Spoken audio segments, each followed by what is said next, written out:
అందరికీ నమస్కారం. నేను పూర్ణచంద్ర భార్య స్వప్న. నాకు స్వేచ్ఛ పూర్ణ ద్వారానే పరిచయం అయింది.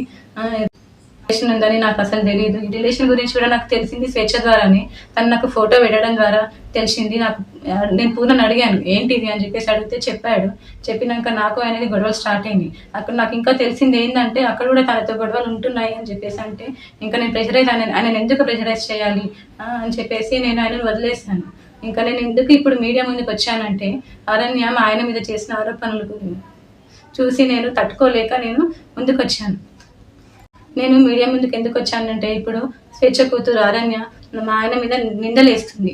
ఆ నిందలు నేను చూసి తట్టుకోలేక నేను వచ్చాను బయటికి. నా పిల్లలతో పాటే నా అరణ్యను కూడా తీసుకున్నాడు. తనకి స్కూల్లో జాయిన్ చేశాడు, ఫీజులు కట్టాడు. నా పిల్లలకి బట్టలు తీసుకున్నప్పుడు ఆయన కూడా తీసుకునేవాడంట.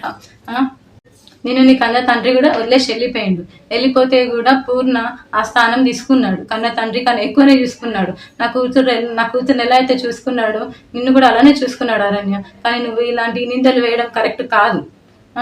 ఇంకా స్వేచ్ఛ కూడా చాలా నన్ను టార్చర్ పెట్టింది. ఈ విషయం తెలిసినాక కూడా నేను డిప్రెషన్లోకి వెళ్ళిపోతే నన్ను పూర్ణ కాశీకి తీసుకెళ్ళాడు. కానీ మైండ్ రిఫ్రెష్మెంట్ కోసం తీసుకెళ్తే అక్కడ కూడా ఫోన్ చేసి సతాయించింది. ఎందుకు తీసుకెళ్తున్నావు, ఆమె ఎవరని చెప్పేసి నువ్వు తీసుకెళ్తున్నావని సతాయించింది.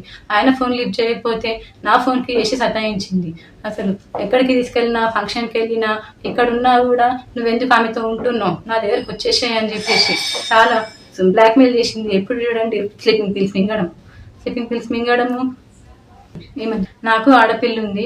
స్వేచ్ఛ కూతురు అరణ్యాన్ని కూడా పూర్ణ నా కూతురు లాగానే చూసుకున్నాడు.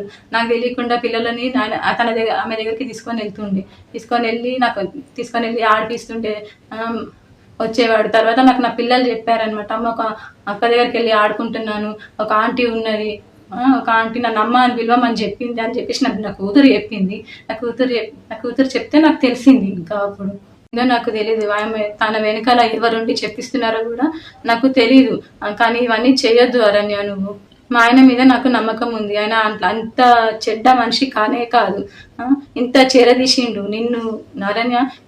మీ మమ్మీని ఇంత చేరదీసినా కూడా మా బతుకుని మీ మమ్మీ ఏం చేసిందమ్మా, మళ్ళీ రోడ్డు పాలు చేసేసింది.